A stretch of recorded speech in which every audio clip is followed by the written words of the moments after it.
Listo. Bueno, chicos, ¿cómo están? Bien. Vamos terminando la unidad 3. Olivia, Carlos, Alejandra, Agustín, ya estamos conversando. Vamos terminando la unidad 3 y me parece que acá empezamos a ver cómo el derecho se enfrenta con la realidad.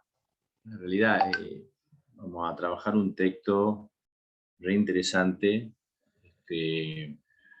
Ahí lo ven bien al PowerPoint. Sí, se ve perfecto. Un texto súper interesante que habla sobre un proceso de movimientos sociales, en particular el movimiento Sin Tierra de Brasil, y cómo eso se impacta con el derecho. Hemos hablado mucho de teoría y mucho de el sistema, las lógicas del sistema, pero ahora vamos a ver qué pasa cuando el derecho sale a la calle. Y lo que pasa es lo que decía un poeta surrealista. Estamos siempre con los poetas surrealistas. Es muy importante que digamos el surrealismo, sobre todo a los estudiantes de derecho, para que nos saquen de esa estructura lógica que nos impone, nos pretende imponer la facultad. El conde de Lautrec decía que lo bello se producía una forma de belleza en un encuentro entre una máquina de coser y un paraguas en una mesa de disección. Decía que el encuentro de estos objetos tan disímiles, como una máquina de coser y un paraguas, en un ámbito tan extraño como una mesa de disección, producía algo bello, producía una luz muy especial, y producía algo muy distinto a este encuentro. Bueno, algo así pasa entre el encuentro entre los movimientos sociales y el derecho. En el caso particular, los voy a tratar de contextualizar. El movimiento Sin Tierra es un movimiento que surge a finales de la década del 60 a partir de un montón de series de eventos económicos sociales que se producen en Brasil, pero que se producen prácticamente en toda Latinoamérica. Ustedes van a ver en historia, o ya han visto en historia, cómo los procesos de lucha por la tierra en América Latina son muy similares en los países más importantes, y cómo los procesos de industrialización o de sustitución de importaciones afectan esos procesos, y cómo se producen concentraciones de tierra en pocas manos, sobre todo en Latinoamérica, que hace que, ¿por qué digo Latinoamérica? Porque a diferencia de países como Canadá, Australia, Estados Unidos, la distribución de la tierra en América Latina es sumamente desigual. Entonces produce un problema social importante en América Latina. Cuando muchos políticos, pensadores, hablan de las razones del problema argentino, uno de los puntos centrales es la concentración de las mejores tierras del planeta en 300 manos, como ocurrido en la década de la generación del 80. Entonces, en Brasil pasa, este problema de la tierra también tiene un problema histórico. La dictadura brasileña intenta legitimarse prometiendo una reforma agraria. Era una lucha que venían haciendo los sectores populares de mucho tiempo en Brasil, pero no lo implementa, no solo que no lo implementa, sino que sobre todo inicia un proceso, en teoría positivo, de sustitución de importaciones, es decir, de industrialización. La dictadura brasileña, a diferencia de la dictadura argentina, produce una gran industrialización de ciertos sectores de Brasil, que es positivo. Todo lo que conocemos como el sur de Brasil es producto de este proceso de sustitución de importaciones, de industrialización llevado a cabo por la dictadura militar. a diferencia de la Argentina, que ha sido con pretensiones neoliberales, como la de Chile. Pero esta sustitución de importaciones, que en teoría es positiva para la economía brasileña, al campo produce una multiplicación de latifundios en desmedro de los pequeños productores rurales, produce concentración de población urbana en las grandes ciudades, que es lo que pasa de alguna manera en la década de los 30 en Argentina, y produce una enorme pauperización del campesino, en donde el campesinado brasileño empieza a trabajar en situaciones de semi-esclavitud, es lo que nosotros en el norte argentino conocemos como obreros golondrina. ¿Qué significa esto? Grupos de personas que se trasladan en masa hacia los lugares de cosecha, de cultivo, y en este traslado en masa lo que se produce, porque van familias enteras, lo que se produce es que se encuentran en un estado de indefensión de derechos frente al dueño de la tierra, porque están fuera de sus contextos familiares y de respuesta, están hacinados en lugares muy precarios y donde en muchos casos no pueden salir y se transforma ya en un delito penal, que es tráfico de personas. Está penado, que se multiplica. Bueno, esta situación de semi-esclavitud, de obreros golondrinas precarizados, se multiplica en Brasil. Esto, si ustedes ven la película Uvas de Ira, que muestra justamente la precarización de los agricultores norteamericanos, luego del crack, es una de las grandes películas del cine norteamericano de John Ford. Ellos también, en un momento dado en la película, que es la historia de esta familia que pierde la tierra con el crack del 29 y tienen que andar por las rutas de Estados Unidos, y en un momento dado lo esclavizan y lo ponen en un campamento donde tienen que cosechar, cuidado por personas armadas, y le pagan miseria y no pueden hacer, no tienen libertad de movilidad y demás. Bueno, esto pasa en Brasil, en la dictadura militar, no solo porque sea una dictadura, sino porque es un proceso de concentración en pequeñas manos de todo el territorio y produce una enorme desigualdad social. Este proceso social provoca la aparición del movimiento Sin Tierra, que en 1970 comienza un proceso de lucha en donde los campesinos quieren recuperar la tierra, para decirlo de una manera sintética. Esta lucha se consolida en el 84 con el fin de la dictadura y con la organización definitiva del Movimiento Sin Tierra en términos de formales, del Movimiento Sin Tierra, en donde se desligan de los elementos católicos que se habían constituido, porque la Iglesia Católica en Brasil, al final de la dictadura, se empieza a oponer a la dictadura, tiene una cúpula progresista, pero en el 84, paradójicamente, la cúpula de la iglesia brasileña se vuelve más conservadora, entonces se separa el movimiento Sin Tierra, se vuelve ecuménico, se vuelve más independiente y empieza a ampliar los objetivos políticos y los objetivos de lucha. El movimiento Sin Tierra lo que busca es recuperar la tierra de los latifundios que no estén utilizados, latifundio improductivo, y lo que hace es directamente ocupar estos latifundios improductivos. En la actualidad, el Movimiento Sin Tierra tiene 350.000 familias que lo integran. Y a partir de estas acciones directas de ocupación de latifundios improductivos, adquiere una enorme relevancia en la política brasileña. Porque porque son miles y miles de familias que toman miles y miles de hectáreas que están totalmente improductivas para la especulación a veces, para poder comer y poder alimentarse. Se transforma en un movimiento social sumamente importante de Brasil, tal vez el más importante de Brasil.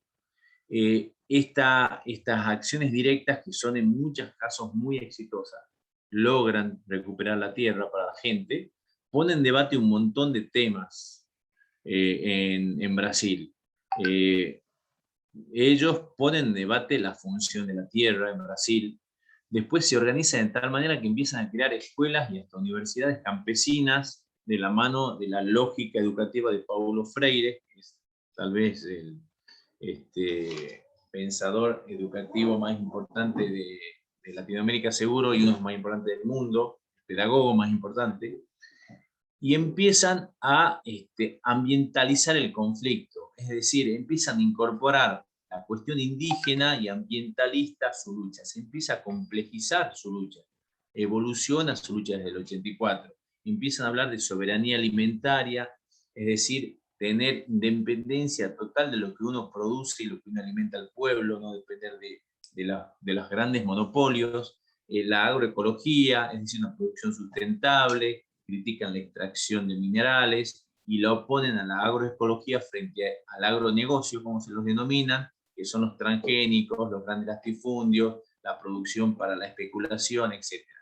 Llegan a tener la producción sustentable y ecológica más importante del arroz ecológico en el planeta. Entonces, tenemos un yo quiero poner en contexto, tenemos un súper movimiento social. Brasil es un país súper poblado y en ese enorme país, el gigante del norte acá es Brasil, no Estados Unidos para nosotros, ese gigante que es Brasil, el movimiento sin tierra es el movimiento social más importante en Brasil y con una enorme injerencia política y social. Ese es el movimiento que vamos a hablar hoy, un super movimiento social. ¿Qué pasa con este super movimiento social? ¿Qué le solicita cuando llega al sistema jurídico brasileño? Ellos empiezan a decir, quieren que se implemente la normativa existente sobre el tema campesino y de propiedad.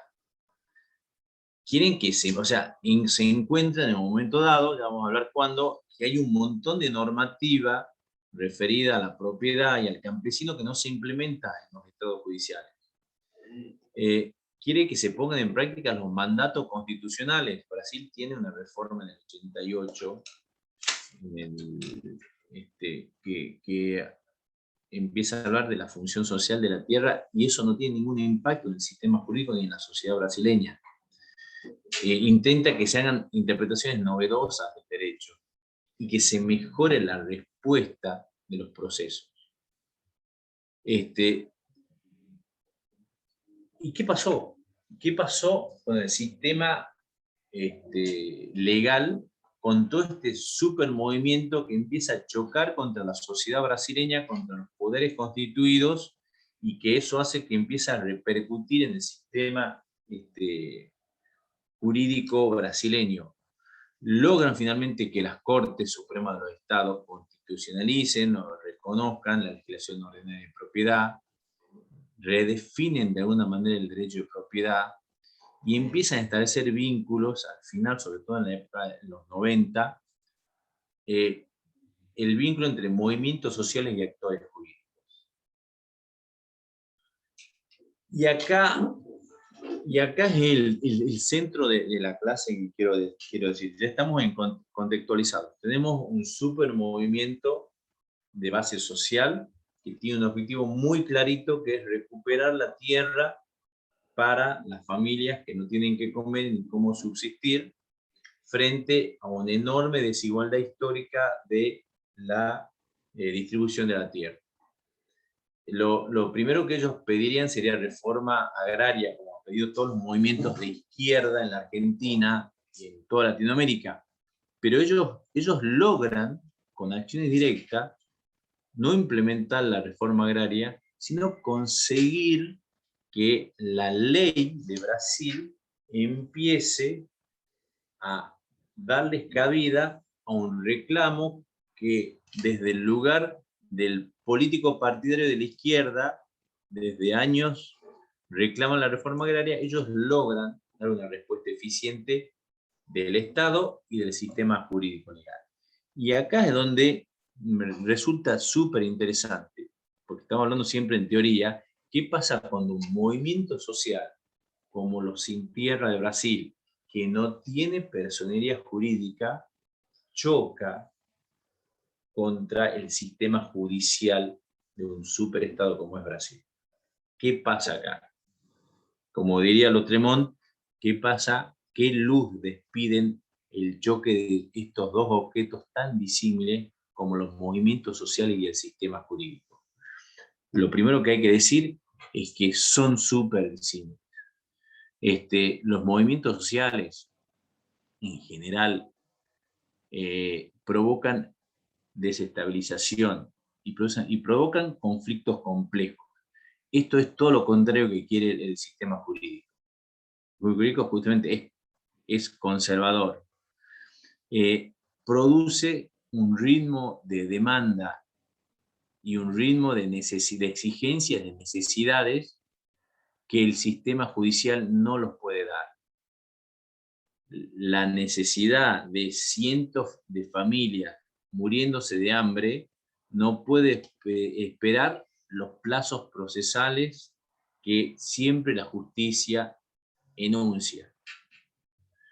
Tenemos una acción colectiva de miles de personas presionando frente a la acción individual de un magistrado, en un ámbito individual, silencioso, y hasta opaco como el despacho de un juez. Visualmente, el movimiento social sale a la calle a hacer ruido y después está en su despacho escribiendo una sentencia. Ellos, su forma de lucha es la transgresión colectiva de la ley. Es decir, yo tomo una plaza, tomo una ruta, estoy transgrediendo la ley. Esa es la forma del movimiento social de hacerse ver y de aparecer. Todo lo contrario a lo que es el sistema jurídico, es el apego a la ley. Los movimientos sociales están, en general, no tienen lugar para ser receptados por la justicia, tienen restricciones sustanciales para actuar en el ámbito jurídico. No hay normas que digan el movimiento social versus Luque, Emilio Luque. El sistema jurídico se ha pensado siempre como un espacio organizado para resolver el conflicto entre dos personas. ¿Cómo es posible cómo pueden pensar que el Código Civil va a decir que el Código de la burguesía va a construir su forma de resolución de conflicto de 300.000 personas muertas de hambre contra el Estado nacional, provincial o un latifundista? Ellos lo consideran el derecho como Olivia Podaza en contra de Agustín Sabaté, y el juez viene tranquilo y lo resuelve. Organiza un conflicto mediado entre dos personas a través de un técnico, un juez y el abogado de Olivia Podaza y el abogado o la abogada de Agustín Sabaté. Técnicos resuelven organizadamente un conflicto. Esta máquina de coser que son los movimientos sociales revientan todas estas estructuras judiciales. La revientan. No sabe el Poder Judicial, el sistema judicial en general, cómo contener esto. Por eso decimos que son movimientos sociales y campo judicial, como le dice el autor que estamos viendo, son dos organizaciones totalmente disímiles, pero que en el caso del movimiento sin tierra se encuentran. Entonces, si tenemos dos objetos tan disímiles, ¿cómo es posible que los movimientos sociales alteren prácticas jurídicas? Porque el campo jurídico es particularmente resistente al cambio, resistente a las prácticas transgresoras y, por supuesto, resistente a las movilizaciones. El movimiento de Sin Tierra los pone en contacto a estos dos mundos y yo quiero que en esta clase veamos cómo los pone en contacto.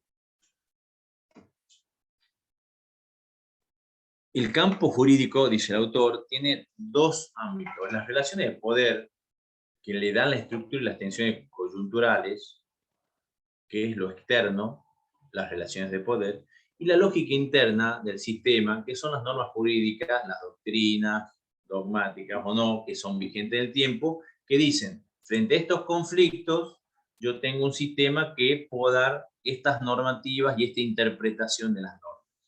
En realidad, tanto en las relaciones de poder que estructuran al sistema jurídico y que dicen cuáles son las tensiones, como en la lógica interna de este juez o este doctrinario que interpreta las normas vigentes, no interpreta las normas de otra época, sino las que tengo yo acá. Digo, con estas normas vigentes puedo dar esta solución. Hay una lucha de interpretación. Entonces, ¿qué ha hecho el Movimiento Sin Tierra? Se mete a pelear en los lugares de poder de establecer las tensiones. No se mete en la parte interna de la normativa vigente ni de la lógica jurídica dogmática. Él dice, yo primero hago un hecho político para que luego ese hecho político entre en lo jurídico. ¿Ok? Mi actuación jurídica, que finalmente, sobre todo el Movimiento Sin Tierra en los 90, empieza a hacer muchas acciones jurídicas más importantes, pero nunca tiene personalidad jurídica para hacerlo. Pero si hace actuaciones jurídicas desde el punto de vista político, primero interviene el mundo político de una manera amplia para que esa movilización política, esa brutalidad masiva que tienen los movimientos sociales, produzca una actuación jurídica, un movimiento en lo jurídico. Primero se politiza la lucha para que recién ingrese en el ámbito jurídico. No le interesa el litigio individual. No le interesa Olivia versus Agustín, porque Olivia quiere expropiar la tierra de Agustín, que es un gran latifundista, por supuesto, si no le interesa un litigio amplio y sostenido. Y tiene un súper amplio ámbito de actuación. Es decir, no se limita nunca solo a lo jurídico, sino que avanza sobre distintos espacios políticos y sociales. El Estado también, no solo el Poder Judicial, todos los ámbitos del Estado. Hay que hacer una referencia, si ustedes leen el texto del autor que hemos traído, hay un desfasaje temporal, para ponerlo como de Hotzager. El desfasaje es que vos sabés que él dice que una de las diferencias entre movimiento social y campo jurídico es que los movimientos sociales necesitan de los medios masivos de comunicación y tienen una íntima relación con los medios masivos de comunicación o con los medios de comunicación. Porque dicen, los movimientos sociales necesitan visibilizarse a través de los medios masivos. Yo creo que en la actualidad los medios masivos también han ingresado en el sistema judicial, y el sistema judicial también tiene una relación promiscua o carnal con los medios masivos de comunicación. Ha cambiado esa lógica. Antes sí es cierto que tradicionalmente los poderes judiciales o el sistema judicial era silencioso, hablaba por su sentencia y todas esas fórmulas que hacen, pero Brasil es un claro exponente de cómo los poderes judiciales se han transformado en caballitos de batalla, subidos muchas veces en más medias para hacer, o sea, una sentencia era conocida antes por la red o globo que por el propio afectado. Entonces, eso sí, Olivia. Olivia quería preguntar algo. Sí. No, quería decir que también ahora los medios de comunicación, los medios masivos de comunicación también tienen como sus intereses en estas cuestiones. Onda, por ejemplo, si ellos normalmente son personas que son muy poderosas, entonces si ellos también tienen tierra, por ejemplo, tienen ese tipo de cosas, van a estar en contra, o sea, no van a darle visibilidad a un movimiento que está buscando terminar con eso, que los está beneficiando a ellos también. Onda, por eso también cambió ahora, o sea, en el sentido de que en comparación a antes, el poder que tienen los medios de comunicación ahora quizás es muchísimo más grande, muchísimo más, y los tipos que lo tienen, o las minas, digamos, lo tienen manejando, tienen también intereses económicos, intereses políticos en que esto, por ejemplo, no pase, por ejemplo, en Argentina. Claro, pero exactamente, pero ¿cómo hacían los movimientos sociales? ¿Qué hacen? Yo tengo un monopolio mediático que está manejado claramente por los sectores de intereses políticos como los grandes latifundistas.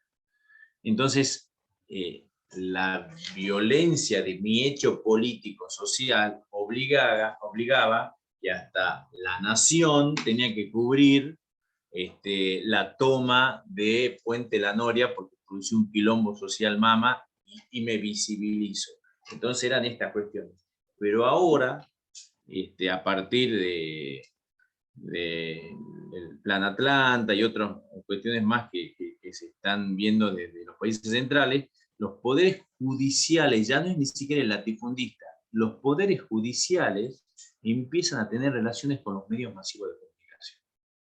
Son los poderes judiciales los que empiezan a hacer también, como ha pasado con Lula da Silva en Brasil, empiezan a hacer maniobras políticas en donde su sentencia es un hecho mediático articulado y organizado por medios masivos de comunicación de los poderosos y poder judicial. Se empiezan a relacionar y uno ve cómo aparecen fiscales en la televisión, fiscales en programas de radio, fiscales en debate, jueces federales en debate, y aparecen figuritas importantes hablando como si fuesen estrellas. Esa farandulización del Poder Judicial es novedosa. Farandulización desde el punto de vista más superficial, porque en algunos puntos es una asociación ilícita, prácticamente. Entonces, esa relación que ha pasado, ¿no?, en el ámbito penal, en Brasil, por ejemplo, ha sido muy claro la articulación de todo ese proceso con los medios masivos de comunicación del Poder Judicial, porque antes, es como vos decías, Olivia, los poderosos tenían los medios de comunicación, trataban de ocultar estas situaciones y promover su discurso, pero ahora se ha metido en ese el Poder Judicial, donde también para un juez de los 80 era una locura que un juez vaya, un fiscal vaya a algún programa de televisión. Era una cosa denigrante. Ahora van y aparecen y hacen movidas importantes. Es una situación novedosa.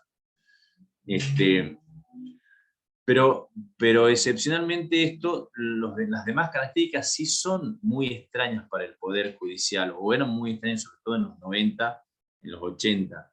El Movimiento Sin Tierra logra, desde un lugar sumamente raro, empiezan a presionar al gobierno central y no al sistema jurídico como estrategia. Porque ellos consideraban que el sistema jurídico tradicionalmente era defensor del concepto más conservador de propiedad privada. Por eso ellos decían, no quiero personería jurídica para litigar, porque generalmente el juez brasileño, como la mayoría de los jueces latinoamericanos, van a responder con el concepto de propiedad del Código Civil, un concepto clásico, liberal, y no un concepto social, que es lo que ellos buscaban.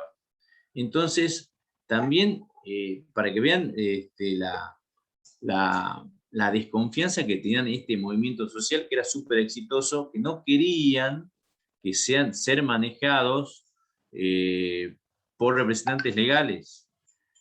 No querían que su lucha se traduzca en términos jurídicos. Tenían miedo de que perder el control de su estrategia política en manos de la estrategia judicial, y concebían todos los hechos judiciales como hechos políticos para publicitar su lucha. Ese no le interesaba tanto, para ponerlo en términos sintéticos, no le interesaba tanto la argumentación jurídica, le interesaba el hecho político. Ya llegará a la argumentación jurídica. Y efectivamente termina llegando.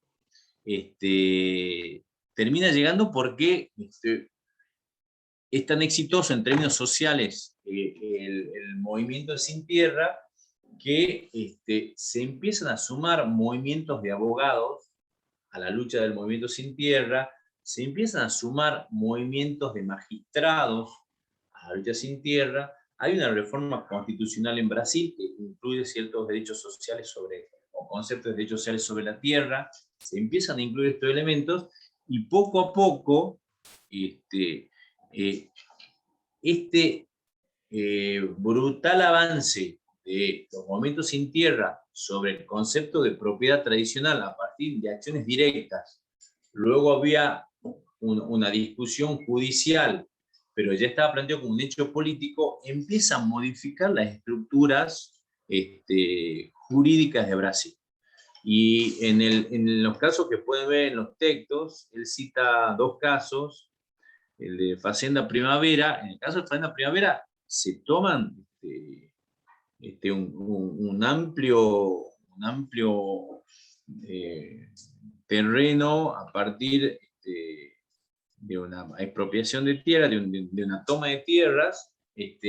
Establecen, ellos dicen, el conflicto es colectivo, no es individual, esto excede las dos partes, hay un apoyo social por el discurso político que ellos hacen, hay convulsión social de estas 600 familias que toman, y finalmente los magistrados empiezan a romper, porque claro, ¿qué hacen jurídicamente? Meten la acción posesoria, tiene todo el derecho a su favor el dueño de las tierras. En mi tierra es ocupado por extraños.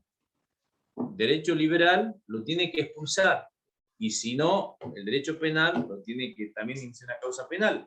Era fácil, pero el hecho político es tan importante en esta causa que el juez empieza a entender que acá había conflictos constitucionales, que había que redefinir el concepto de propiedad como función social, y terminan ganando el proceso judicial. Es decir, la justicia o el sistema judicial llega a partir de un hecho político estratégico en donde instalan en la sociedad, instalan el conflicto, y empiezan a romper las puertas tradicionales de ingreso y las puertas tradicionales de la interpretación de la norma vigente, la interpretación tradicional del concepto de propiedad, y empieza a haber un movimiento en donde cuando los sectores de poder judicial, por supuesto, reaccionan más fuerte y empiezan a encarcelar a los dirigentes del movimiento Sin Tierra, se empiezan a plantear temas jurídicos como el derecho a la protesta, si es posible, si tienen derecho. Entonces empiezan a complejizarse los temas. Y el movimiento Sin Tierra sí provoca un tembladeral en las estructuras jurídicas tradicionales brasileñas. Pero es un proceso en donde ellos, sin apostar directamente a el enfrentamiento directo con las estructuras jurídicas a partir de acciones colectivas o de acciones individuales, primero producen el hecho político y luego producen la modificación jurídica. También se dan, y eso en el segundo caso que explica, y con esto voy terminando el texto, se dan procesos dentro de las estructuras internas, que digamos, de dogmáticas normativas en Brasil, que permiten estas interpretaciones. A veces decimos el huevo o la gallina, se interrelacionan. Toda la lucha en los momentos Sin Tierra empieza a tener una conciencia también en las clases medias profesionales, donde empiezan a entender el conflicto de la tierra, y la normativa empieza a cambiar, y la interpretación empieza a cambiar, y no toma conciencia en las universidades, y hay un movimiento que permite que luego tengan éxito estos hechos políticos tan importantes que hace el MST. ¿Se entiende más o menos hasta ahí, chicos? Sí, sí, se entiende. La pregunta es, si se entendió, en la Argentina, ¿ustedes advierten situaciones donde este proceso que describimos del movimiento Sin Tierra en la Argentina se haya producido de manera similar?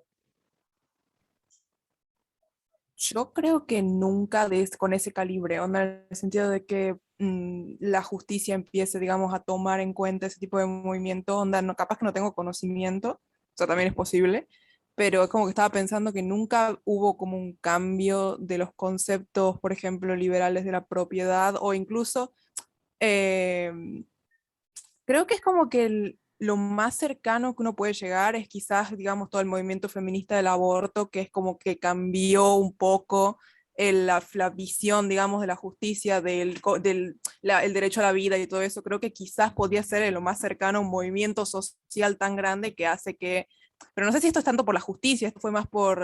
O sea, la justicia sí, digamos, el fallo FAL fue un avance muy grande, pero quizás va por otro lado, no fue tanto por la justicia. No fue tanto, digamos, por los fallos. Creo yo, no sé, capaz que esto no estoy, capaz que me falta información, capaz que me No, no, me faltan, parece digamos. bien. No, está muy bien, Olivia. Está muy bien. Y fíjate que justamente eso es lo que hablábamos en la clase pasada cuando estábamos teorizando, digamos, todo este movimiento de derecho, Estado y sociedad, de esto del derecho en acción y cómo muchas veces justamente los problemas del derecho son resueltos por actores que se encuentran fuera del derecho, ¿no? Y este caso que vos mencionás es claramente un caso, digamos, donde, digamos, las cuestiones netamente de derecho se resuelven por actores que están fuera del derecho, ¿no? O sea, cómo estos movimientos feministas logran resolver un problema eh, por afuera, digamos, por afuera y presionando para que después el sistema, digamos, incorpore de alguna forma, digamos, las solicitudes de este grupo, ¿no? Que lo mismo pasa en el movimiento Sin Tierra, digamos, se ve cómo funciona el derecho en acción y cómo actores externos al derecho, ¿sí? Estos movimientos, justamente lo que logran es resolver cuestiones, digamos, de derecho, pero a través de actores que están por afuera del derecho, ¿no? Y eso es súper interesante. Y poder, digamos, detectar esos casos, digamos, es muy interesante para, de alguna manera, cambiar esta visión que tenemos sobre el derecho, ¿no? Sí, también Carlos, creo que, sí, no, dijo, perdón. Carlos, Alejandro, ¿están de acuerdo con Olivia? Sí, más o menos básicamente sería eso, digamos. O sea, yo soy de Salta y sí veo ahora, bueno, por el tema del polo obrero, todos esos movimientos, pero no veo una gran participación, digamos, como usted está exponiendo ahí, como en Brasil, que hay 350.000 familias que pertenecen a ese movimiento. O sea, acá se ven que hacen manifestaciones, por ejemplo, en el centro, pero no son muchos, no llegan a pasar más de 1.000 o más de 600 personas. Pero sí se observa ese cambio, ese o sea, como que buscan un cambio, digamos, en la parte jurídica, digamos, de acá de Salta, digamos. O sea, con referido a las tierras, esas cosas. Sí, tal vez el movimiento más parecido, obviamente en una medida mucho más chiquita, es la del MOCASE, ¿no? La del Movimiento Campesino de Santiago del Estero, que es un movimiento que de alguna manera creo que tiene los mismos objetivos que el MST, ¿no? Tiene los mismos objetivos que el MST y tiene seguramente los mismos ideales, ¿no? Que el MST, y de hecho ha logrado muchos cambios también en Santiago del Estero.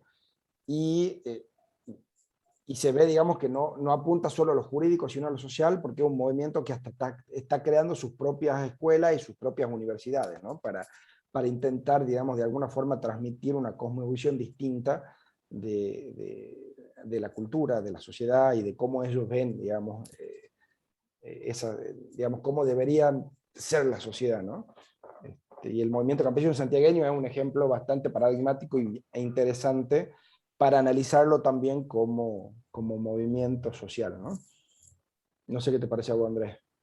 Sí, a mí el Mocase me parece es súper interesante, pero como decía en un momento Bolivia, está súper oculto, porque es un movimiento interesante, tiene una raíz campesina que le da identidad, tiene identidad con pueblos originarios.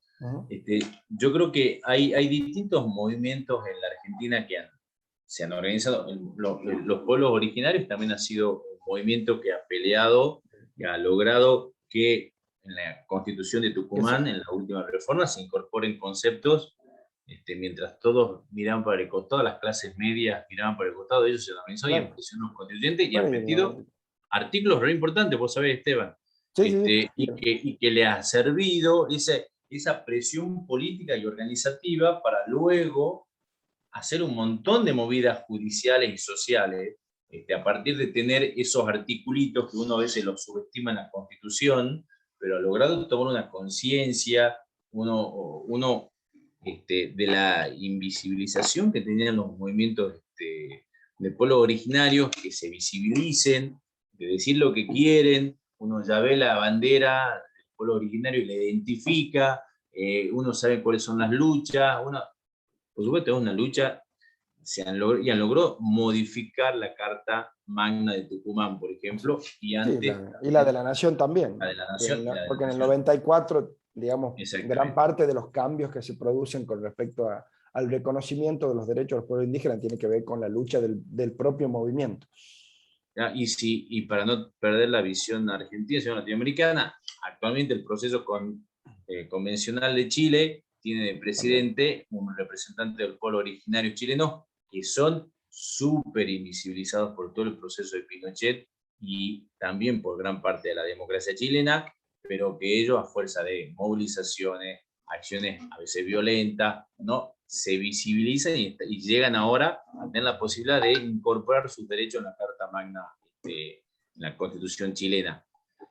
Y el movimiento feminista para mí es el gran movimiento social de la actualidad que produce cambios de todo tipo. Ya supera el choque el judicial, te diría que es uno de sus grandes víctimas, pero produce cambios sociales, de práctica social y también judicial.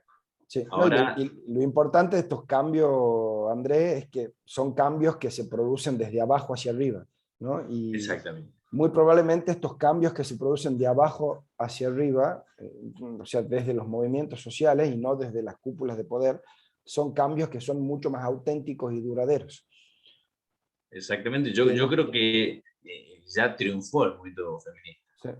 Sí. Ya triunfó, ya está instalado.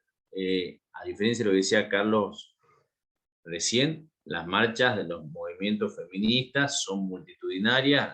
El 8 de marzo en Buenos Aires, una cosa de una locura total, la cantidad de gente que va, de chicas sobre todo, y han logrado instalar en los poderes más conservadores, como el Poder Judicial, pero en la legislatura, y finalmente el aborto es una de sus triunfos, pero han logrado un montón de otros triunfos más pequeños, sociales. La paridad de género. Empezó poco a poco hasta que van avanzando, y ya en esta etapa es la etapa de mayor éxito en términos de respuesta estatal a todo lo que piden. Y hasta que la propia sociedad empieza a cambiar modalidades, ni siquiera necesita una norma, empezamos a hablar distinto. Entonces, el movimiento feminista tenía que el gran ejemplo. Hay otros más chicos, como pueblos originarios, como el MOCASE, el proceso de Abuelas y Madres de Plaza de Mayo, también es un proceso de organizaciones sociales que logran modificar normativas y prácticas judiciales, se logra el juzgamiento de un montón de gente que no iba a ser juzgada, logra el proceso de derechos humanos ejemplar en el planeta, o sea, un proceso de juzgamiento, sistema judicial de derecho humano ejemplar en todo el planeta, en la Argentina, gracias no al Poder Judicial, no a los factores de poder, sino a una organización de base que presiona internacionalmente también, abuelas y madres, presiona hasta imponer el objetivo que es el juzgamiento, memoria, verdad y justicia en el sistema judicial argentino. Eso también es un momento exitoso de base. O sea, también, entonces, vemos cómo este encuentro entre la máquina de coser y el paraguas, cuando se da, produce una luz, produce belleza institucional y hay un avance social. Hay un avance social institucional. Entonces, no estaba tan equivocado el conde de Notre Dame. Estas situaciones producen estos cambios importantísimos en la sociedad. Bien, Te también quería dejo... decir, Sí. también quería decir antes que me sorprende, o sea, no me sorprende, pero me parece como alucinante que sea tan difícil, onda, en el sentido de que se supone que la justicia tiene que responder, digamos, a las demandas del pueblo en general y no de pocas personas, digamos, en comparación, y es como que se supone que para eso sirve, o sea, en el sentido de que no, y es difícil. Y pasa lo mismo, por ejemplo, con un montón de cosas, donde incluso cuando yo veía lo del lenguaje inclusivo, por ejemplo, que quizás yo no lo utilizo, pero no estoy en contra, estoy de acuerdo con que la gente lo utilice. Yo hablo con el todos y todas, pero tenía como, uno ve por ejemplo la RAE, que se supone que es una academia, que es que tiene que responder, digamos, a el lenguaje utilizado efectivamente por la sociedad y se niegan, por ejemplo, a reconocer este tipo de cosas porque sí, onda, porque no hay una razón, onda, hay mucha gente que lo utiliza, es una cosa totalmente utilizada, aceptaron cosas que van en contra de la gramática, por ejemplo, porque la gente las utilizaba, pero se niegan a hacer eso porque obviamente es una cosa política, pero es como que siempre intentan como decir, no, no es una cosa política y volvemos a lo de la primera unidad, que es como que Claro, siempre se intenta decir, no, somos claro, neutrales, y no es claro, cierto. exactamente. El lenguaje es lo menos No, no neutral es que cierto. hay. Y lo mismo pasa con la justicia, lo mismo. O sea, si se sabe pues si nosotros sabemos que este concepto de la propiedad es injusto para un montón de personas que se mueren de hambre por eso, y debería, digamos, ser así, de una forma más sencilla, o sea, no tendría que requerir todo, pero lo requiere y uno lo tiene que hacer. Claro, exactamente.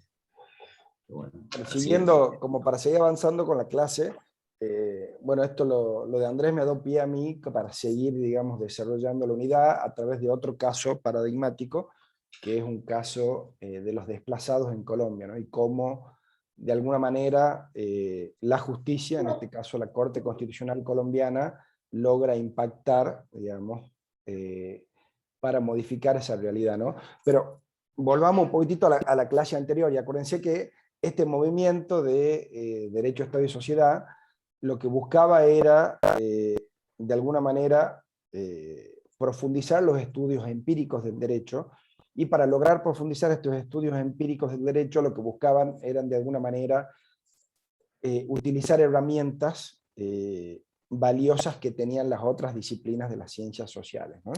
Sobre todo la sociología, la antropología, las ciencias políticas, ¿no? Entonces, una de las formas de realizar estos estudios empíricos, digamos, y de que el objeto de estudio sea el derecho, pero logremos estudiarlo a través de otros métodos, es lo que vamos a ver ahora, ¿no? Lo que yo les voy a mostrar ahora es de alguna manera, digamos, un método que es, digamos, el autor, Rodríguez Garavito y Rodríguez Franco, los autores, toman de alguna manera de la sociología, ¿sí? O del constructivismo, ¿sí? Para lograr analizar cuál es el impacto real de la intervención de una corte en un caso concreto, ¿sí? En un caso concreto que tiene características estructurales, ¿no? Entonces, y esto que venía hablando Andrés hace rato, ¿no? que el Poder Judicial, digamos, se resiste arduamente en buscar entender en casos que no sean bipolares, ¿no? En casos que sea un actor contra otro actor, ¿no? Y justamente el desafío, digamos, de estos casos estructurales, o sea, estos casos estructurales plantean un enorme desafío al Poder Judicial, ¿no? Al Poder Judicial, porque son casos donde, de alguna manera, el Poder Judicial tiene que actuar de distintas maneras, ¿no? Y termina impactando de alguna manera en políticas públicas o se mete en políticas públicas que de alguna manera son las actividades que tienen que realizar los otros poderes del Estado. En un primer momento podemos decir que el Poder Judicial no debería, digamos, a través de sus sentencias, incidir en políticas públicas. Solo debería ejercer una especie de control de constitucionalidad, pero no ir más allá de eso. Pero bueno, cuando se producen estas circunstancias ya estructurales, ¿no? de violaciones masivas de derechos, ¿sí? Como en el caso de Movimiento Sin Tierras, como en el caso de desplazados en Colombia, como el caso que hemos visto en la primera unidad de la cuenca Matanza-Riachuelo. Entonces el Poder Judicial también tiene de alguna forma la obligación de tomar parte del asunto, ¿no? Y mucho más cuando de alguna manera estos movimientos sociales recurren a la justicia, ¿sí? En busca de algún tipo de solución, ¿no? Entonces, tenemos los casos típicamente bipolares, ¿sí? Digamos que son los tradicionales, ¿sí? Y estas últimas décadas comenzaron a llegar a los tribunales, ya más, al menos en Latinoamérica, este tipo de casos que son casos estructurales, ¿sí? ¿Cuáles son las características de estos casos estructurales? Bueno, y estos casos llegan naturalmente porque está pasando algo con los otros dos poderes del Estado, digamos, por inacción o acción o malas políticas públicas que producen de alguna manera estas vulneraciones estructurales de derechos humanos, ¿sí? Entonces, la justicia de alguna manera se convierte en una especie de arena complementaria a donde estos movimientos sociales pueden recurrir en búsqueda de soluciones, ¿sí?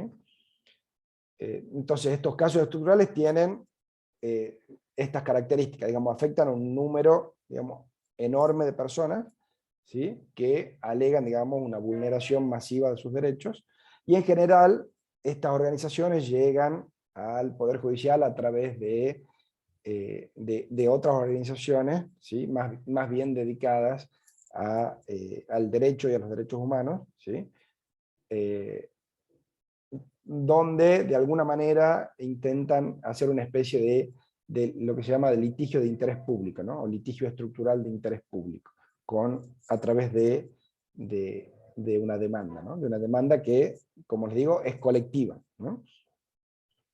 Normalmente involucra a varias entidades estatales como demandadas por ser responsables de estas fallas sistemáticas de las políticas públicas. O sea, en general, digamos, se demanda a varias agencias estatales, inclusive en el caso de los desplazados en Colombia, o en algunos casos, a varias provincias, ¿no? Donde pueden estar incluidas también empresas, etcétera, etcétera. Estas órdenes que se imparten, digamos, dentro del proceso,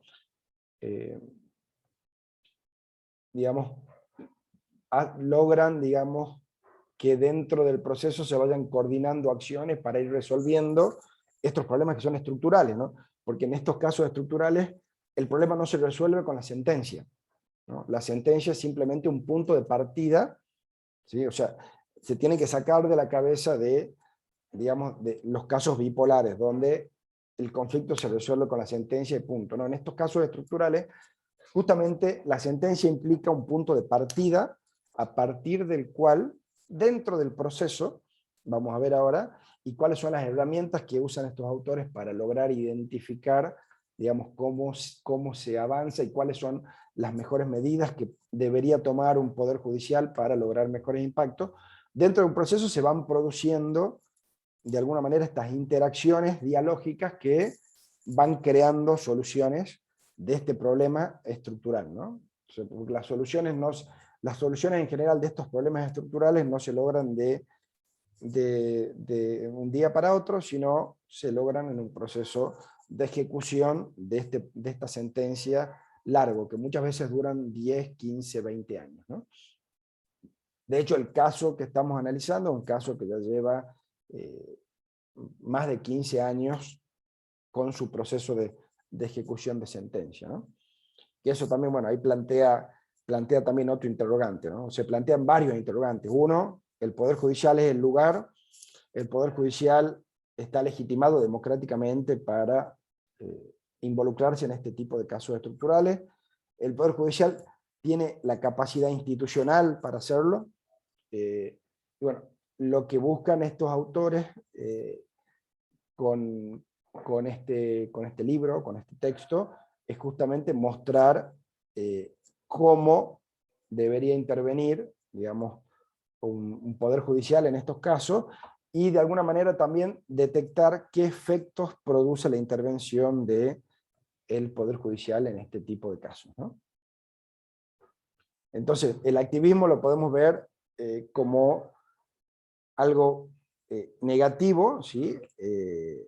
En el sentido de que, digamos, por debajo puede llegar a haber una cuestión de legitimidad democrática, ¿no? Del Poder Judicial para incidir básicamente en políticas públicas, pero por el otro lado está la necesidad también de tener un Poder Judicial más activo cuando los otros poderes del Estado no resuelven los problemas de la sociedad, ¿no? Entonces, acá la gran pregunta es, no si está bien o está mal el activismo, sino de qué manera debería ser este activismo judicial para, de alguna manera, contrarrestar esta crítica, digamos, que es una crítica fuerte, que es de la falta de legitimidad democrática, y por el otro lado, la crítica de la falta de capacidad institucional del Poder Judicial para lograr encarar estos, digamos, problemas estructurales enormes, ¿no? Y bueno, ¿a qué conclusión, de alguna manera, llegan estos autores? ¿Y qué herramientas utilizan estos autores, ¿no? Ellos, digamos, logran estructurar un marco teórico, por un lado, para mostrar cuáles son los casos, ¿sí?, que de alguna manera logran tener un mayor impacto y al mismo tiempo logran contrarrestar esta crítica fuerte de la falta de legitimidad democrática y de la falta de capacidad institucional, ¿no? Entonces, ellos, digamos, arman un marco teórico que dicen que, digamos, dentro de estos casos estructurales, digamos, podemos analizarlo a través, primero, del contenido de los derechos, ¿sí? lo cual se refiere a, digamos, la postura que asume el Poder Judicial, ese tribunal, esa corte, digamos, con respecto a los derechos económicos, sociales y culturales, básicamente, en el sentido de si considera que los derechos económicos, sociales y culturales son operativos o programáticos, básicamente. Entonces, en cuanto al contenido de derechos, ellos es como que establecen tres escalas para todo, digamos. Débil, moderado y fuerte, ¿no? Entonces, de acuerdo al contenido de derechos, digamos, una sentencia puede ser débil, moderado o fuerte. Va a ser débil cuando considere que los derechos económicos, sociales y culturales son programáticos, o sea que necesitan de una reglamentación o una ley para ser aplicables, ¿no? Y va a ser fuerte, básicamente, cuando considere que los derechos económicos, sociales y culturales y ambientales, que ahora ya se usa DESCA, ya no se usa más DESC,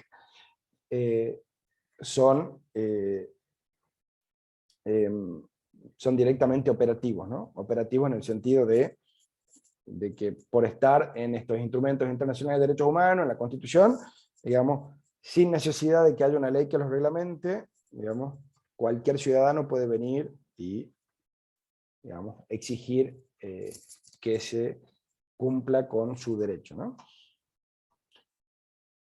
Después viene la parte de las órdenes y remedios, ¿sí? De órdenes y remedios se refiere a la sentencia, ¿no?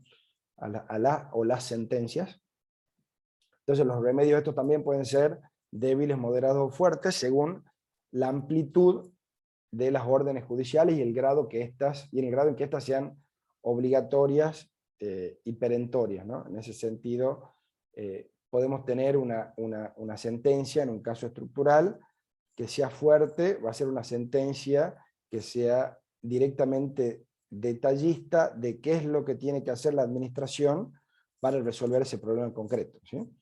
Una sentencia moderada sería una sentencia que le diga, digamos, le establezca algunas pautas a la administración para resolver ese conflicto de fondo, pero al mismo tiempo deje librada de alguna manera a la administración pública los medios para llevar a cabo esas pautas o ese programa, ¿no?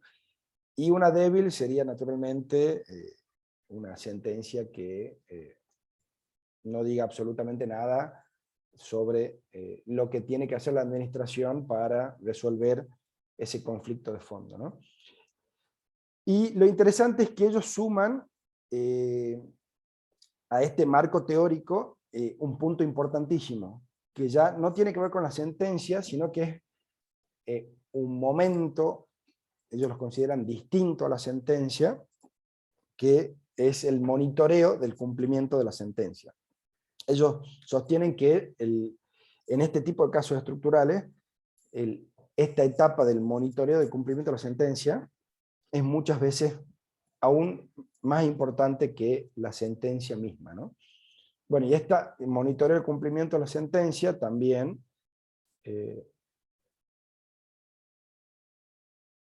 perfecto. No, estaba viendo un mensaje, pensaba que me estaban preguntando algo, pero no. Este sistema de monitoreo de cumplimiento de la sentencia también puede ser débil, moderado o fuerte, según las características que tenga, ¿no? Pero esto de débil, moderado o fuerte se refiere, digamos, más bien a los mecanismos que se generan, digamos, para ir, digamos, cumpliendo con los objetivos que se plantean en la sentencia, ¿no? Y digamos, fuerte sería, digamos, no en un término negativo, sino en un término positivo, y en un término que implica generar espacios de deliberación dentro del proceso, ¿sí?, entre los distintos actores, que permitan, digamos, ir creando soluciones a medida que avanza esta etapa del monitoreo o cumplimiento de la sentencia, ¿no? Entonces, ellos de alguna manera terminan concluyendo que la forma de intervención que más potencial de alguna manera tiene para, por un lado, generar un mayor impacto en la resolución de los problemas estructurales que llevaron al caso de la justicia, y por el otro lado, para contrarrestar esto de la falta de capacidad institucional y por ahí democrática del Poder Judicial para intervenir en este tipo de casos, serían, digamos, una intervención de un tribunal que contenga un contenido de derechos fuertes, una orden o un remedio moderado, moderado en el sentido de que establezca un plan y por ahí algunos plazos, pero no de forma detallada qué es lo que tiene que realizar la administración para resolver el caso concreto, sino que eso es algo que va surgiendo dentro del proceso, ¿no? Y al mismo tiempo eso es algo que de alguna manera corresponde a la administración y no al Poder Judicial hacerlo. Primero por esto de la falta de capacidad democrática, y segundo por la falta esta de capacidad institucional. O sea, cómo un tribunal, digamos, va a poder de alguna manera decidir resolver un problema tan complejo como el de los desplazados en Colombia, o como el de la contaminación de la cuenca Matanza-Riachuelo. Digamos, un Poder Judicial, digamos, o un tribunal no tiene la capacidad institucional para resolver eso. Entonces, la idea es que el Poder Judicial de alguna manera le marque la cancha a la administración, pero no de una forma tan detallada, ¿no? Y que haya un mecanismo de monitoreo del cumplimiento de la sentencia fuerte, en el sentido de que se generen mecanismos deliberativos dentro del proceso, ¿sí? Para que dentro de este, digamos, etapa de cumplimiento de la sentencia se pueda ir avanzando de forma sostenida en la resolución de todos estos conflictos estructurales. Bueno, esto es más o menos lo que veníamos hablando. Entonces, un tema sí. que me parece importante ahí, no Sí, sé Andrés. si los chicos lo ven con claridad. Si una constitución dice todos los habitantes de la República de Colombia tienen que tener una casa. Derecho a la vivienda. ¿Ok? La Corte Suprema o el Tribunal de Colombia puede decir al presidente de Colombia, dele una casa a estas 500.000 personas que no tienen, y ordenarle que le den la casa. ¿Lo puede hacer? No, es imposible en el momento, onda, no Pero puede de si repente. la Constitución dice que tienen derecho a tener una casa, ¿por qué no cumple el texto de la Constitución? Claro. Pero tiene que ser, no puede automáticamente, digamos, el Estado darle 500.000 casas a una persona No, bueno, automáticamente. pero si, Tiene que ser un plan. está bien, pero si, Pero dice, bueno, lo que, hay lo que que te dice Andrés es sacarla. que si hay un, digamos, un movimiento, digamos, de los sin casa, vienen y presentan un amparo colectivo, digamos, y ese amparo colectivo lo que hace es solicitar que se dé cumplimiento al artículo 14, 14 bis de la Constitución Nacional, que establece que todos los habitantes tienen derecho a una vivienda digna. O sea, Y la Corte Suprema, Rosati en este momento, dice, o sea, tío, bueno, le tiene que dar la casa, ya. Saque la plata de haber saque la plata. De de salud, acá, de de salud, salud, pongamos una cosa más, menos popular, digo, de los derechos reservados, no sé qué cosa rara, y construyan y empiecen ya la construcción de las 500.000 viviendas. Ese es un problema. Es un problema. O sea, el Poder Judicial, digamos, la Corte de hacerlo lo podría hacer. Acá el dilema es qué impacto tendría esa decisión en la Claro, realidad. ¿qué pasaría con eso? ¿Qué pasa? Entonces vos decís, bueno, Lo más probable puede es hacer. que el presidente le diga, ¿qué me venía a decir vos, Corte Suprema, sobre algo que lo decido yo o lo decide el Congreso de la Nación? Entonces, Pero entonces tenemos un problema, pero entonces, bueno, entonces no se está cumpliendo la Constitución, pero la Corte no puede mandar que se cumpla, pero entonces el gobierno no hace nada. Entonces, ¿para qué está ese? Y acá los económicos, los derechos económicos, sociales, culturales, ¿para qué miércoles sirven los económicos si la justicia nunca va a poder, poniéndolo en términos brutales, por supuesto? Pero es la tensión ahí. ¿Para qué digo vivienda digna, salud pública, trabajo para todos, si finalmente es una enunciación vacía o no es vacía? ¿Hasta dónde puede llegar el Poder Judicial para hacer cumplir ese mandato constitucional? Bueno, justamente este estudio lo que hace, Andrés y Olivia y chicos, lo que hace este estudio es justamente a partir de un estudio empírico, ¿sí? De un análisis de muchos casos estructurales en el sur global, ¿sí? Donde las cortes habían decidido de manera disímil, diferente, ¿sí?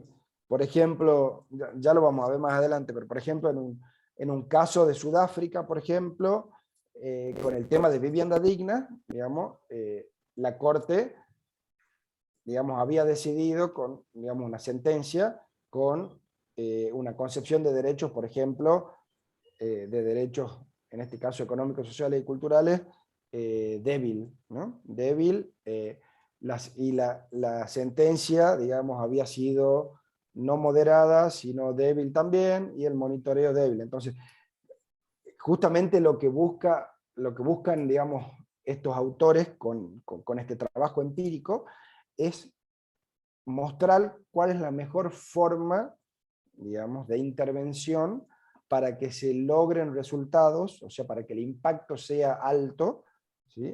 ¿Cuál es la mejor forma de intervención que tiene o que debería tener una corte o un tribunal, ¿sí? O un juez? En un caso, para no irnos a Colombia, Sudáfrica, hace unos años atrás, 2016 creo que es, fiscales de la provincia dicen, miren, las cárceles de Tucumán no cumplen con ninguno de los requisitos constitucionales de que las cárceles serán limpias y seguras, ¿no? Ni cumplen con un montón de normativas, y con el agravante que en las comisarías de Tucumán están procesados y a veces condenados en comisarías, cosa que es absolutamente ilegal, y presentan, y si hay un habeas corpus colectivo, y la Corte de Tucumán saca varias sentencias al respecto. Si ustedes quieren ver todo lo que está explicando también Esteban en Tucumán, vean esas sentencias Sí. y van a ver cómo se trata de decir, hay una situación que hoy está explotando de vuelta en Tucumán, que no ha cambiado, sino que se agravó, de situación carcelarias e incumplimiento de normativas constitucionales, convencionales y todo la ensalada de normas nacionales e internacionales. Sí. Y ahí van a ver cómo justamente la intervención de la Corte Suprema Tucumana es una intervención justamente de las que Rodríguez Garavito identifica como que tienen bajo impacto, ¿no? Exactamente. Ahí porque si bien digamos, era fuerte, digamos, el contenido de la sentencia, el contenido de derechos, ¿no? Fue débil, digamos, en lo que le requería, digamos, a la administración pública, y fue débil también en el proceso de monitoreo del cumplimiento de la sentencia. Prácticamente llega a un espacio de monitoreo, pero ese monitoreo no se termina de cumplir. Y, por eso. Pero sí se establece un monitoreo. ¿Y qué pasa con el monitoreo? Se dice, debe cumplir, cumpla, haga una audiencia, pero por eso te digo, no se genera un mecanismo de monitoreo de cumplimiento de la sentencia dialógico no se puede y fuerte. nada. De última, no articula. La realidad es que la situación carcelaria se mantiene igual y no hubo ningún impacto. No hubo ningún impacto y hay una acción, hay un derecho y todo perfecto para que intervenga. Interviene la Corte, con falencia o no, más o menos, pero la realidad es que no cambiaron las condiciones. Sí. Entonces, en esta complejidad, uno tiene que decir, bueno, ¿de qué manera tengo que intervenir? Es un caso de mala intervención, de una forma de mala intervención. Lo mismo pasó con el caso Berbisky, Andrés, que el caso Berbisky también es de las cárceles, pero era de las cárceles de provincia de Buenos Aires. O sea, justamente, digamos, es una sentencia que tiene un contenido de derecho fuerte, pero después la sentencia, digamos, en cuanto al remedio, digamos, es un remedio que es moderado en este caso, pero el monitoreo del cumplimiento de la sentencia es débil. Entonces, como no hay monitoreo de cumplimiento de la sentencia, se deshace rápidamente, digamos, el objetivo. Hay varias sentencias. ¿Quieren ver? Ahí son como 4 sentencias de la Corte de Tucumán y van a ver los procesos. Si querés después me las pasado, que vos las debes tener a mano y las subimos. Las subimos, la subimos después en la unidad. Dale. Bueno, entonces, y a eso les decía de esto de los 3 ejes, ¿no? De contenido de derechos, de clases de remedios y de monitoreo de cumplimiento de la sentencia, que pueden ser fuertes, moderados o débiles, ¿no? Una clase de remedios fuerte sería, esto como les decía, que implican que las órdenes sean precisas, orientadas hacia los resultados. Por ejemplo, en el caso de las cárceles, de la cárcel y la penitenciaría de Tucumán, sería una sentencia, digamos, un remedio fuerte sería que el Poder Judicial haya dicho, tiene que crear 2 cárceles más, una para varones acá, otra para mujeres allá. Digamos, las cárceles tienen que tener 3 metros cuadrados, tienen que tener un inodoro, agua potable, tienen que tener una biblioteca, pam. Eso sería, digamos, un remedio fuerte, ¿no? Un remedio donde el Poder Judicial le dice cómo tiene que hacer la política pública a la administración, básicamente. Moderado sería un pasito abajo, digamos, ¿no? Digamos, donde el Poder Judicial describiría, digamos, procedimientos, fines amplios y también ciertos criterios o plazos e indicadores que tendría que cumplir. Por ejemplo, en el caso de la cuenca Matanza-Riachuelo, o en el caso de los desplazados en Colombia, bueno, usted tiene que elaborar un programa o un plan para resolver el tema de los desplazados que tiene que tener estos ejes. Derechos humanos, acceso a la información pública, cuestiones medioambientales, etcétera, tiene ciertos plazos para presentar, digamos, un plan, y bueno, y ese plan después se va rediseñando a lo largo del proceso, ¿no? Entonces ahí estaríamos hablando de un remedio moderado, y débil, digamos, es cuando deja la implementación por completo a los organismos públicos, ¿no? Y en cuanto a los mecanismos de monitoreo de sentencia, digamos, un mecanismo de monitoreo de sentencia fuerte sería, por ejemplo, el caso este de los desplazados en Colombia, que se crea una sala especial de, por ejemplo, dentro de la misma Corte Constitucional colombiana, que es la encargada del monitoreo y cumplimiento de esta sentencia, y dentro de eso se crea, digamos, como distintos microinstituciones, digamos, que se van relacionando dentro del proceso para ir rediseñando las políticas públicas para solucionar el problema de los desplazados en Colombia. Entonces, ahí estaríamos hablando de un proceso de monitoreo fuerte, ¿no? Fuerte en el sentido de deliberativo, dialógico y continuo, ¿no? Moderado podría ser, digamos, un tribunal que directamente le pida un informe cada tanto para ver cómo la administración pública va resolviendo el conflicto, y débil es cuando, naturalmente, los tribunales deciden no mantener su jurisdicción una vez que dictan la sentencia, ¿sí? No mantener la jurisdicción sobre el caso. ¿Queda claro más o menos eso del marco teórico este, digamos, de contenido de derechos, remedios y monitoreo del cumplimiento de la sentencia? Sí, queda claro. Onda, los derechos y las órdenes son como lo que se tiene que cumplir, digamos, el de los derechos son lo que está pasando. O sea, cómo se puede solucionar las órdenes son lo que les dicen a los otros poderes que hagan, digamos, a la administración que haga, y el monitoreo es que se fijen que eso se cumpla efectivamente o no lo hagan, digamos. O no, digamos, claro. Que haya o no haya monitoreo, digamos. Pero el monitoreo lo plantean estos autores como algo autónomo del remedio o de la decisión judicial, ¿sí? Entonces, fíjense acá, digamos, algunos ejemplos. La T025 esta es la de los desplazados en Colombia. Pucl es sobre el derecho a la alimentación, es una sentencia de la Corte Suprema de la India, que es sobre, básicamente, el derecho a la alimentación, ¿no? Y Gruthboom es una sentencia sobre el derecho a la vivienda digna en los suburbios de la capital sudafricana. Entonces, fíjense cómo utiliza estas herramientas, porque lo que a mí me interesa mostrarles es cómo los autores, digamos, se nutren de herramientas, ¿sí? De herramientas que no son propias del derecho, sino más bien de la sociología, ¿sí? Para lograr determinar si, digamos, qué tipo de intervención es la que puede tener un mayor impacto, ¿no?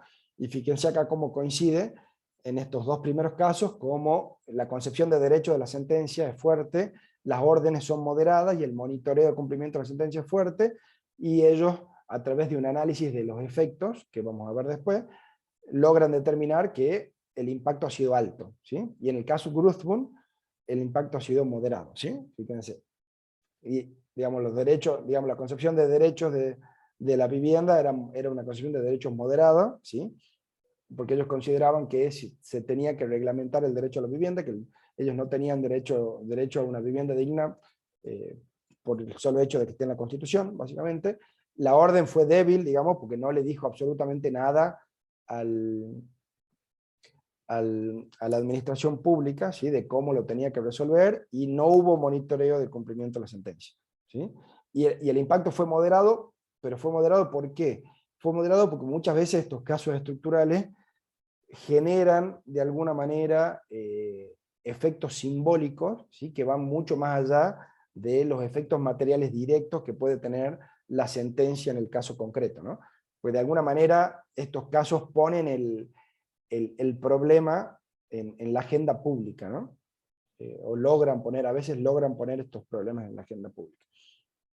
Que esto es lo que vamos, ¿no? O sea, y cómo estos autores logran determinar si ha habido o no ha habido un impacto alto, digamos, con la intervención de esta Corte.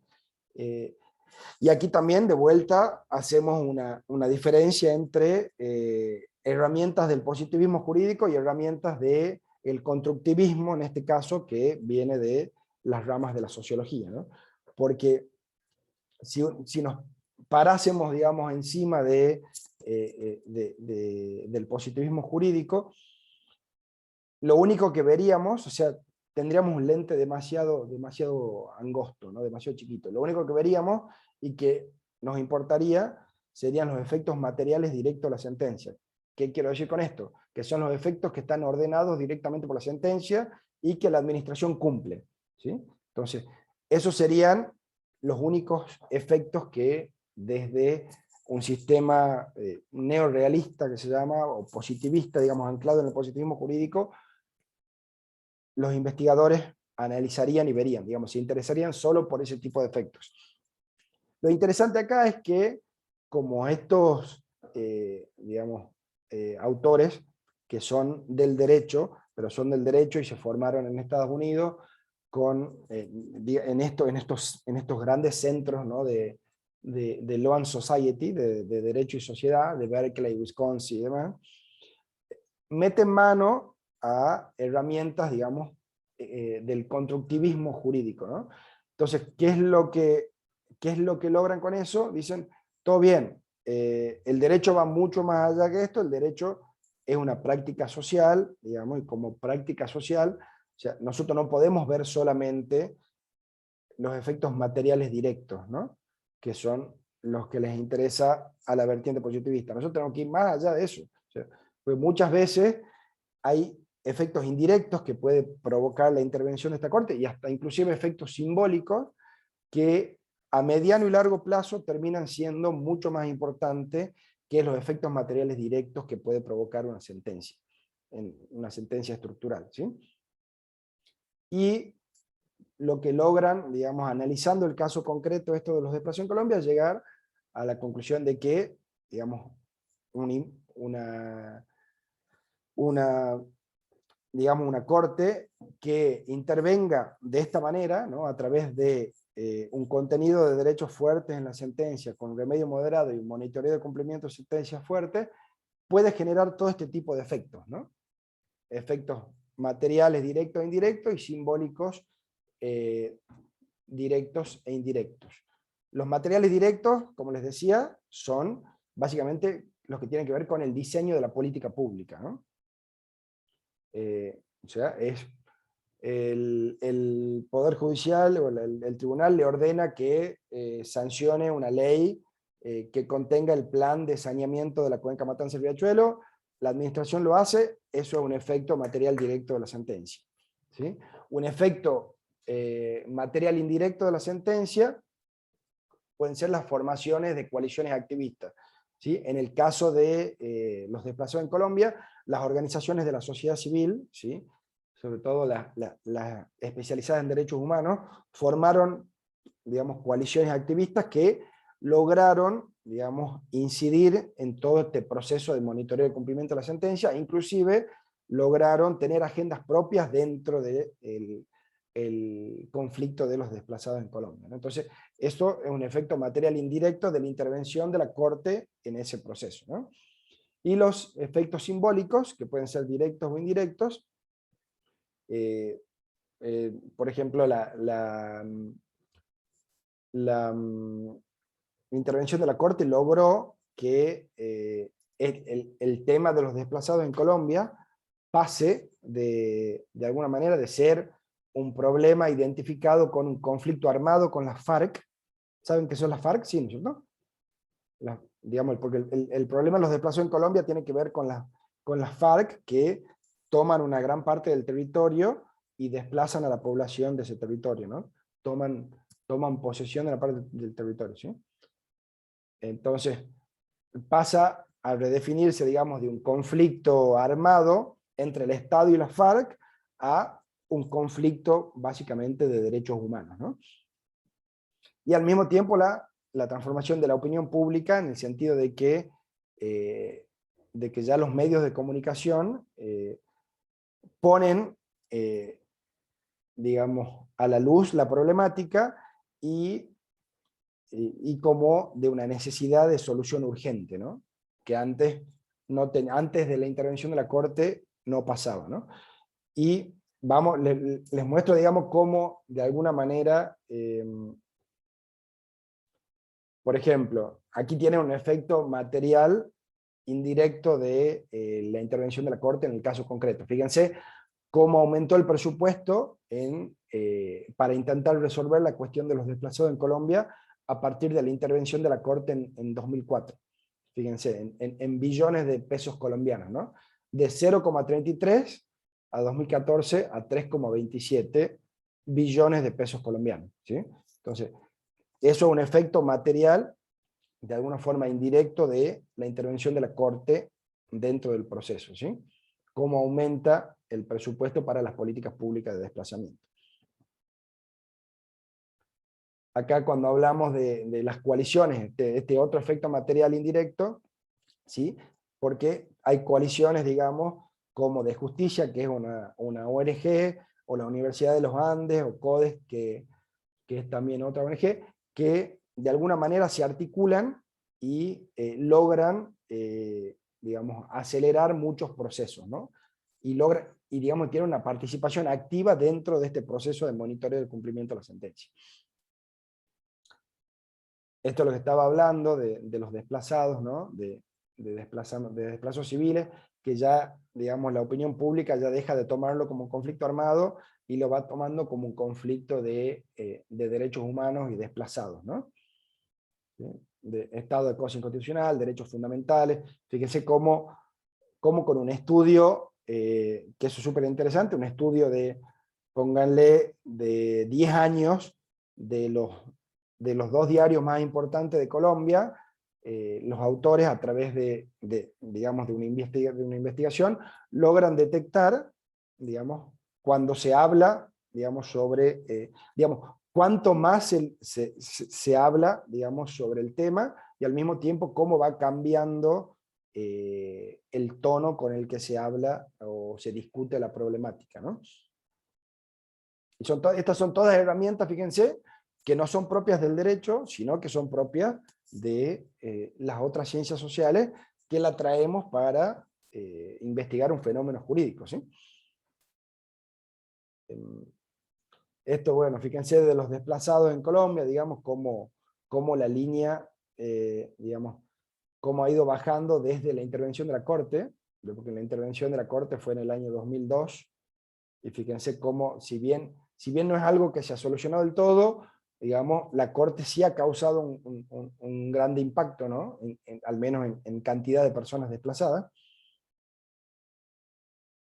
Y bueno, lo cierto es que de alguna manera los tribunales en el sur global pueden de alguna manera contribuir o convertirse en una área complementaria para de alguna manera solucionar estos conflictos estructurales cuando los otros poderes del Estado no hacen lo que tienen que hacer, básicamente, ¿no? Entonces, la idea era esa, la idea era mostrarles cómo a través de estas herramientas, digamos, que sacamos de otras ciencias sociales, podemos, digamos, estudiar este fenómeno o ciertos fenómenos del derecho a través de estudios empíricos, ¿no? Que son mucho más ricos que los estudios dogmáticos, ¿no? Porque nos permite, de alguna manera, ver la realidad del derecho, digamos, cómo está funcionando ese derecho en la realidad, el derecho en acción, ¿no? Y modificar algunas cuestiones, ¿no? Porque también de este tipo de estudios logramos sacar un montón de conclusiones. Una de esas es cómo las Cortes deberían intervenir en este tipo de casos para que haya un mayor impacto, ¿no? Para que haya menos derechos vulnerados, ¿sí? Entonces, este tipo de estudios me parecen que van mucho más allá de los estudios dogmáticos y son mucho más interesantes que, de alguna manera, que los estudios dogmáticos, ¿no? Que se quedan solo en el análisis de la norma, ¿no?